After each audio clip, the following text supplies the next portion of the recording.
This channel does not promote any violent, harmful, or illegal activities. All content provided by this channel is meant for an educational purpose only. সাগর দত্তে বাড়ানো হলো পুলিশের নিরাপত্তা। আপনাদেরকে জানিয়ে রাখি, নিরাপত্তায় নতুন করে 12 জন কনস্টেবল, 4 জন অফিসার মোতায়েন।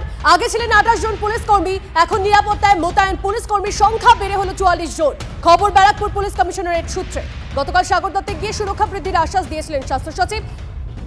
Fair and bright night and day cream, ত্বক থাকবে ব্রাইট সারাদিন, পলিউশন ফ্রি, ঠিক যেন রাতের ফোঁটা সাদা ফুল। সারাদিন হ্যাপি ব্রাইট স্কিন।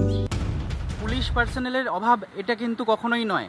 যেটা অভাব হচ্ছে সেটা হচ্ছে প্রপার সার্ভিলিয়েন্স, একটা এসওপি মানে স্ট্যান্ডার্ড অপারেটিং প্রসিডিওরের ওনাদের অভাব আছে। কোন সময় কিভাবে কি কাউন্টারটা ওনারা দেবেন সে বিষয়ে ওনাদের প্রপার ট্রেনিং, প্রপার প্রোটোকলস এগুলোর ওনাদের অভাব রয়েছে। কাজেই পুলিশ পার্সোনেল ইনক্রিজ করে আমার মনে হয় না যে এই মুহূর্তে যে সিচুয়েশনটা দাঁড়িয়ে আছে সেখানে সিকিউরিটি বাড়ানো যাবে। এখনও বলে গেল যে মানে এই সমস্ত ব্যবস্থা বাড়ানো হবে, তো যতদিন না পর্যন্ত হচ্ছে ততদিন আমরা কিন্তু সেফ নই। মানে এই ভার্বাল অ্যাসুরেন্স নিয়ে কিন্তু আমরা 52 দিন অন ডিউটি থেকেছি, কিন্তু এই ঘটনাটা ঘটার পরে আমরা একদমই সেফ ফিল করছি না। এই মুহূর্তে আর একটা খবর দিয়ে আপনাদের, নির্মল মাঝির বিরুদ্ধে আর্থিক তছরূপ ও প্রতারণা মামলায় রায় ঘোষণাকাল। বিধাননগর এমএলএ এমপি কোর্টে শুনানি চলাকালীন তাকে সশরীরে হাজিরার নির্দেশ।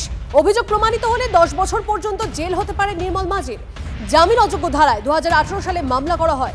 রাজনৈতিক প্রভাব খাটিয়ে মেডিকেল কাউন্সিলের ফান্ডের টাকা ব্যক্তিগত কাজে ব্যবহার করার অভিযোগ। মেডিকেল কাউন্সিলের প্রেসিডেন্ট পদে থেকে ক্ষমতার অপব্যবহারেরও অভিযোগ নির্মল মাঝির বিরুদ্ধে।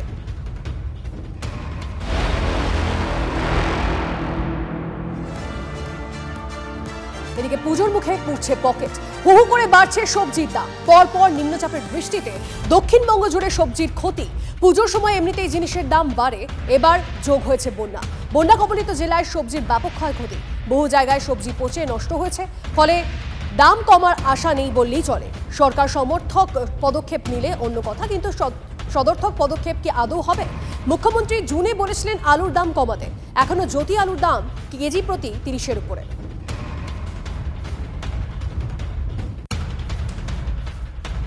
চাষি এলাকায় নেই, সব জায়গাতে মাল পাওয়া যাচ্ছে না। যেদিকে আছে তারাই পয়সা নিয়ে পাচ্ছে, সবাই পাচ্ছে না। যতক্ষণ না ভাইয়ের ভালো মাল দেখতে পাবো আমরাও কিনতে পারবো না।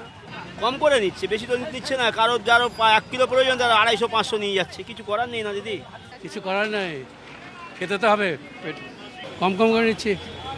এই যে বেগুন আধা কিলো করে নিয়ে এখন 1-2 করে দিচ্ছি কাজ চালানোর জন্য। কি করবো?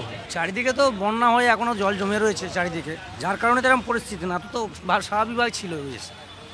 এখন এই চারিদিকে জল জমে রয়েছে, গলাবধি জল, জিনিসপত্র জানতে এইভাবে দাম বেড়ে গেছে, সবেরই দাম বেড়ে গেছে, ডবল দাম হয়ে গেছে। আমাদের মধ্যবিত্ত লোকেরা তো মানে যেগুলো মনে করুন, যেটা পেঁয়াজ মনে করুন 1/2 কিলো বা লাগবে, সেটা কম করে নিয়ে যাচ্ছি 100, 150, 200, 250 মতো নিয়ে যাচ্ছি।